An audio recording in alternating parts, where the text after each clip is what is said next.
Madam Speaker, Madam Vice President, our First Lady and Second Gentleman, members of Congress and the Cabinet, Justices of the Supreme Court, my fellow Americans. Last year, COVID-19 kept us apart. This year, we're finally together again. Tonight,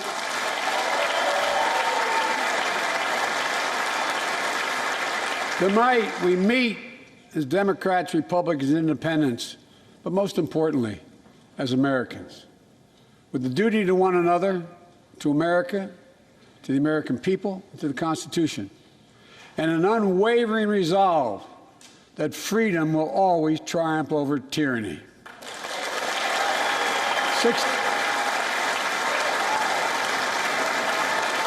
Thank you.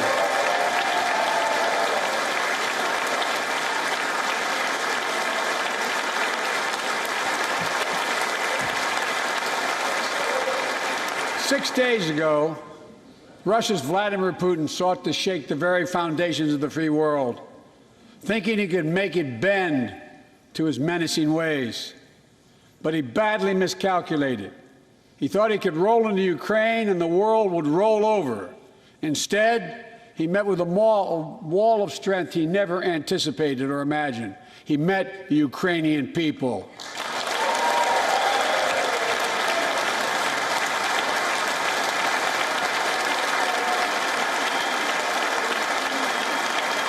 President Zelensky, to every Ukrainian, their fearlessness, their courage, their determination literally inspires the world.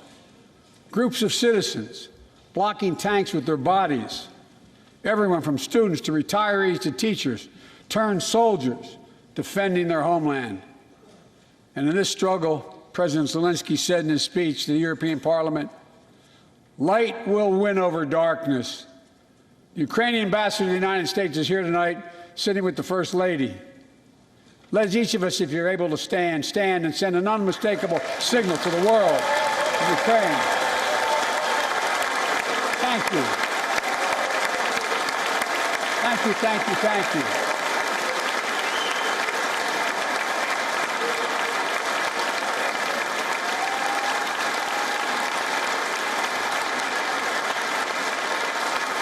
She's bright, she's strong, and she's resolved.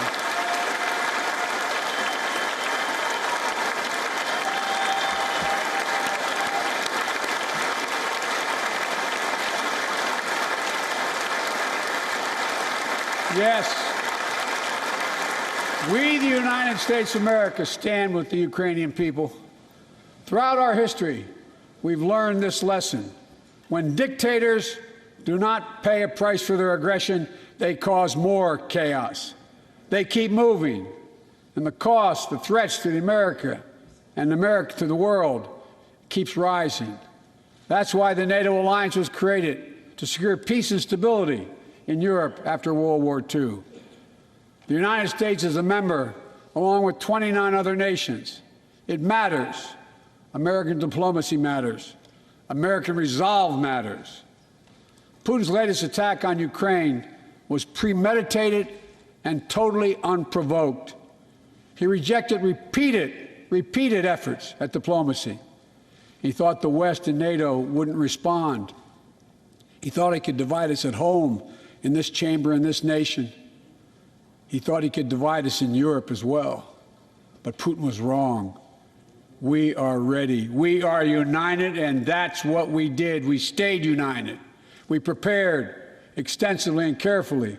We spent months building coalitions of other freedom-loving nations in Europe and the Americas, from America to the Asian and African continents, to confront Putin. Like many of you, I spent countless hours unifying our European allies. We shared with the world in advance what we knew Putin was planning and precisely how we would try to falsify and justify his aggression. We countered Russia's lies with the truth.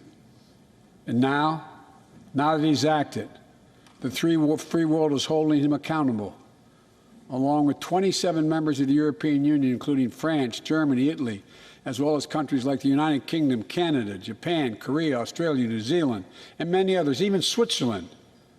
are inflicting pain on Russia and supporting the people of Ukraine. Putin is now isolated from the world more than he has ever been. Together,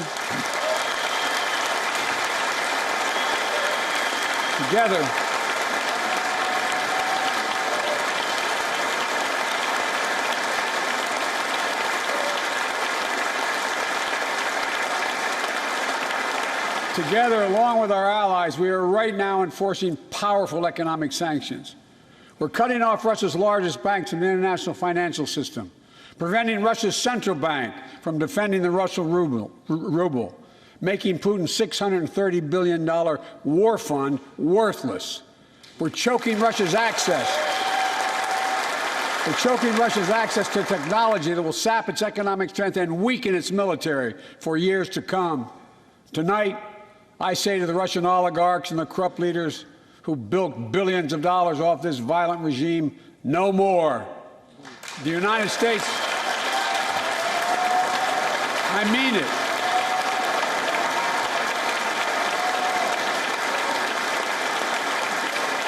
The United States Department of Justice is assembling a dedicated task force to go after the crimes of the Russian oligarchs. We're joining with European allies to find and seize their yachts, their luxury apartments, their private jets. We're coming for your ill-begotten gains. And tonight, I'm announcing that we will join our allies in closing off American airspace to all Russian flights, further isolating Russia and adding additional squeeze on their economy.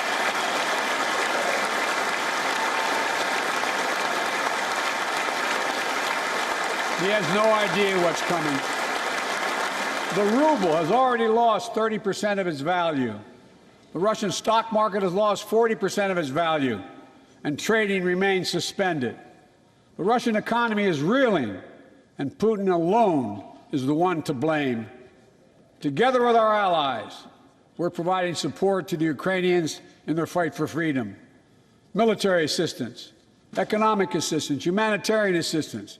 We're giving more than $1 billion of direct assistance to Ukraine, and will continue to aid the Ukrainian people as they defend their country and help ease their suffering.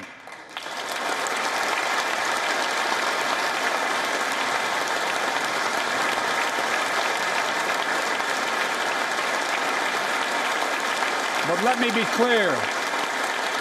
Our forces are not engaged and will not engage in the conflict with Russian forces in Ukraine. Our forces are not going to Europe to fight Ukraine, but to defend our NATO allies in the event that Putin decides to keep moving west. For that purpose, we have mobilized American ground forces, air squadrons, ship deployments to protect NATO countries, including Poland, Romania, Latvia, Lithuania, and Estonia. And as I've made crystal clear, the United States and our allies will defend every inch of territory that is NATO territory with the full force of our collective power. Every single inch.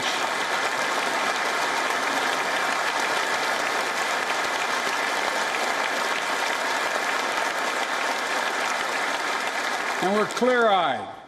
The Ukrainians are fighting back with pure courage. But the next few days, weeks, and months will be hard on them. Putin has unleashed violence and chaos, but while he may make gains on the battlefield, he'll pay a continuing high price over the long run. And a pound of Ukrainian people, the proud, proud people, pound for pound, ready to fight with every inch of energy they have. They've known 30 years of independence, have repeatedly shown that they will not tolerate anyone who tries to take their country backwards. To all Americans, I'll be honest with you, as I always promised I would be. A Russian dictator invading a foreign country has cost around the world. And I'm taking robust action to make sure the pain of our sanctions is targeted at the Russian economy, and that we use every tool at our disposal to protect American businesses and consumers. Tonight, I can announce the United States has worked with 30 other countries to release 60 million barrels of oil from reserves around the world. America will lead that effort, releasing 30 million barrels of our own strategic petroleum reserve. And we stand ready to do more if necessary, united with our allies. These steps will help blunt gas prices here at home, but I know news about what's happening can seem alarming to all Americans. But I want you to know we're going to be okay. We're going to be okay. When the history of this era is written, Putin's war in Ukraine will have left Russia weaker and the rest of the world stronger. While it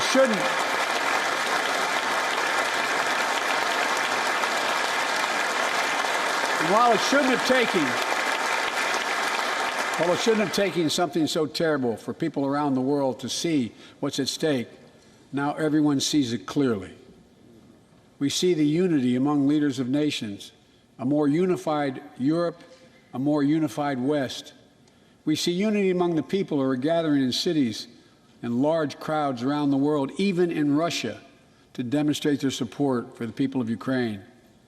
In the battle between democracy and autocracies, democracies are rising to the moment, and the world is clearly choosing the side of peace and security. This is the real test, and it's going to take time. So let us continue to draw inspiration from the iron will of the Ukrainian people.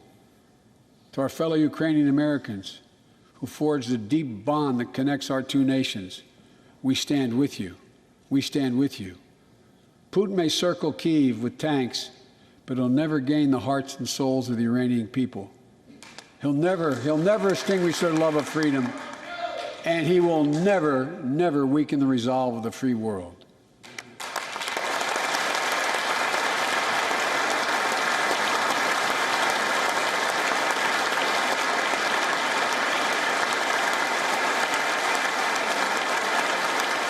We meet tonight in an America that has lived through two of the hardest years this nation has ever faced. The pandemic has been punishing, and so many families are living paycheck to paycheck, struggling to keep up with the rising cost of food, gas, housing, and so much more. I understand, like many of you did. My dad had to leave his home in Scranton, Pennsylvania to find work. So like many of you, I grew up in a family when the price of food went up, it was felt throughout the family. It had an impact. That's when one of the first things I did as president was fight to pass the American Rescue Plan.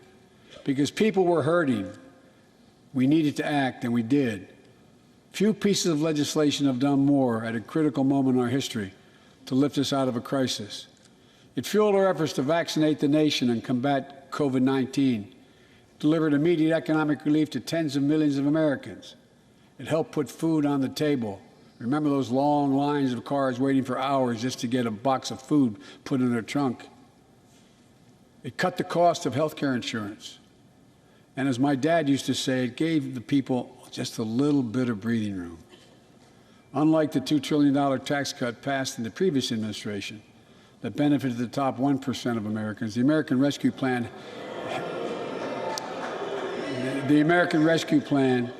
helped working people and left no one behind. Folks,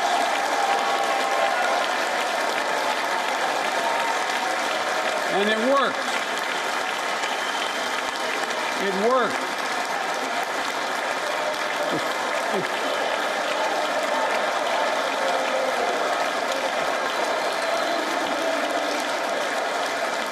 It worked.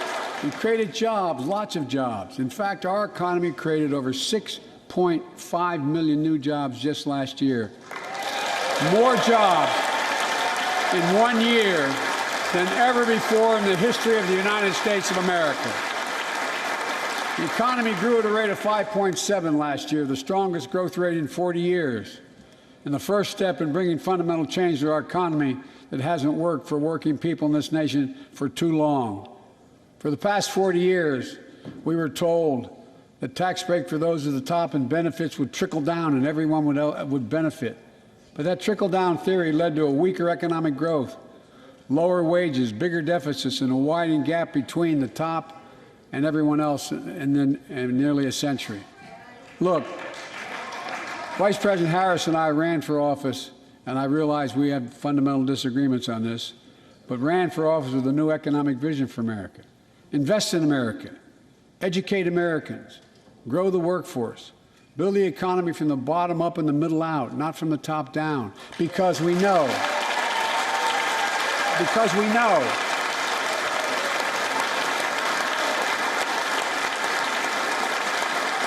Because we know when the middle class grows, the poor have a way up and the wealthy do very well. America used to have the best roads, bridges, and airports on earth. And now our infrastructure is ranked 13th in the world.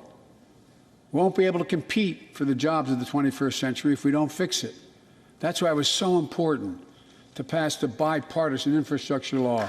And I thank my Republican friends who joined to invest and rebuild America,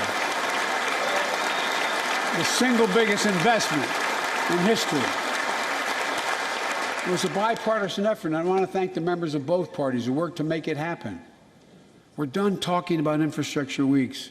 We're now talking about an infrastructure decade. And look,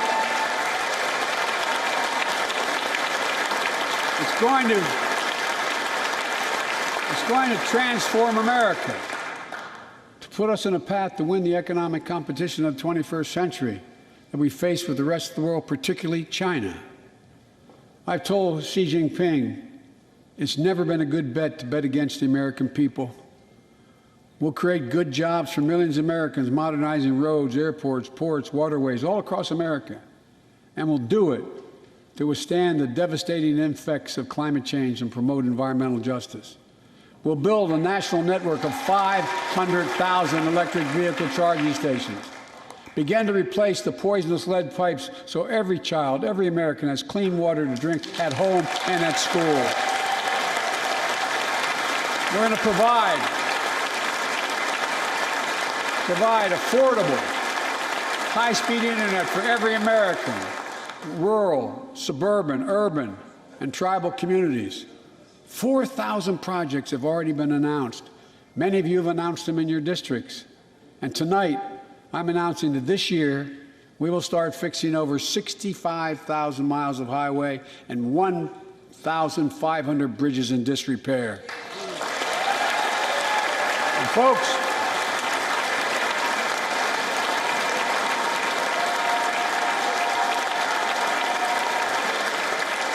when we use taxpayers' dollars to rebuild America, we're going to do it by buying America. Buy American products. Support American jobs. The federal government spends about $600 billion a year to keep this country safe and secure. There's been a law on the books for almost a century to make sure taxpayers' dollars support American jobs and businesses. Every administration, Democrat and Republican, says they'll do it, but we're actually doing it. We'll buy America to make sure everything from the deck of an aircraft carrier to the steel on highway guardrails is made in America from beginning to end. All of it. All of it.